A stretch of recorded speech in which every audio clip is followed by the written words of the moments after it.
कहानी वृद्धाश्रम। बाबू राम भरोसे वृद्धाश्रम में अपने पलंग पर लेटे लेटे अखबार पढ़ रहे थे। अचानक दरवाजे से आते एक युवक को देखकर बोले, अहो भाग, मेरे बेटे श्रवण कुमार जी आए हैं। आओ बेटे, मेरे पास बैठो।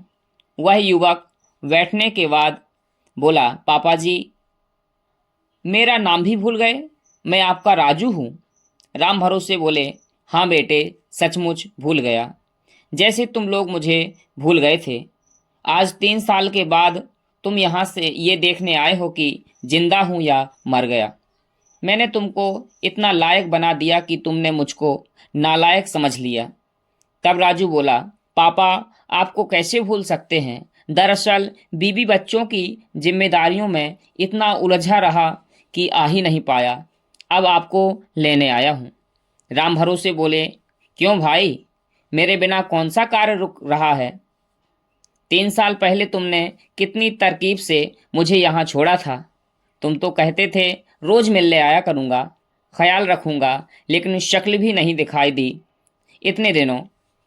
मुझे अब यही अच्छा लगने लगा है, अब कहीं नहीं जाऊँगा। राजू बोला, ठीक है पापा, 1-2 दिन के लिए चले चलो। अपने घर के पास अपना जो खेत है, वहाँ 2 दिन से शहर का नामी बिल्डर बाबू खान आ रहा है। पूछने पर जवाब नहीं देता, कहता है तेरा बाप आएगा, उसको ही जवाब देंगे। लगता है वो उस पर कब्जा करने का इरादा रखता है। राम भरोसे बोले, बेटा जी, रिटायर होने से पहले हम लोग किराए के मकान में रहते थे। बहुत मुश्किल से तुमको पाला पढ़ाया, काम धंधे से लगाया, तुम्हारी शादी की, फिर रिटायर होने के बाद वह मकान जिसमें तुम रहते हो और वो खेत दोनों खरीदे थे, लेकिन तुमने धोखे से मुझे घर से निकाल दिया। अब मैंने खेत और मकान दोनों उस बिल्डर को बेच दिए हैं और समस्त रुपए यहाँ आश्रम को दे दिए हैं।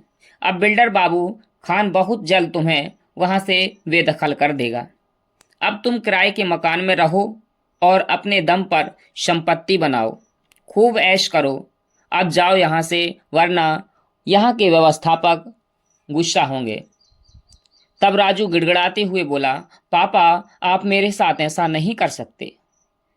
मैं आपका बेटा हूँ, मेरे छोटे छोटे बच्चे हैं, हमारा क्या होगा?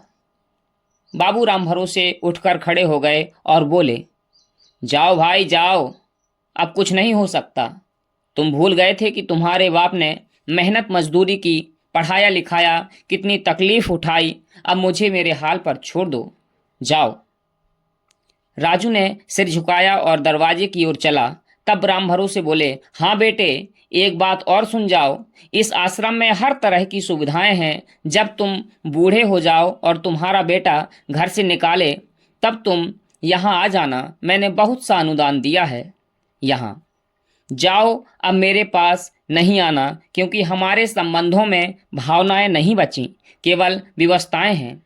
तुमने मुझे यहाँ लाकर छोड़ दिया, अच्छा किया। अब तुम्हारा बेटा तुम्हें भी एक दिन जरूर यहाँ लाकर छोड़ेगा। ईश्वर का न्याय सच्चा है, जरूर न्याय करेगा, जरूर न्याय करेगा। कहानीकार धर्मराज देसराज जी, सीहोर मध्य प्रदेश से, और वाचनकर्ता नितिन सिंह परमार, भारत, छतरपुर मध्य प्रदेश से। धन्यवाद।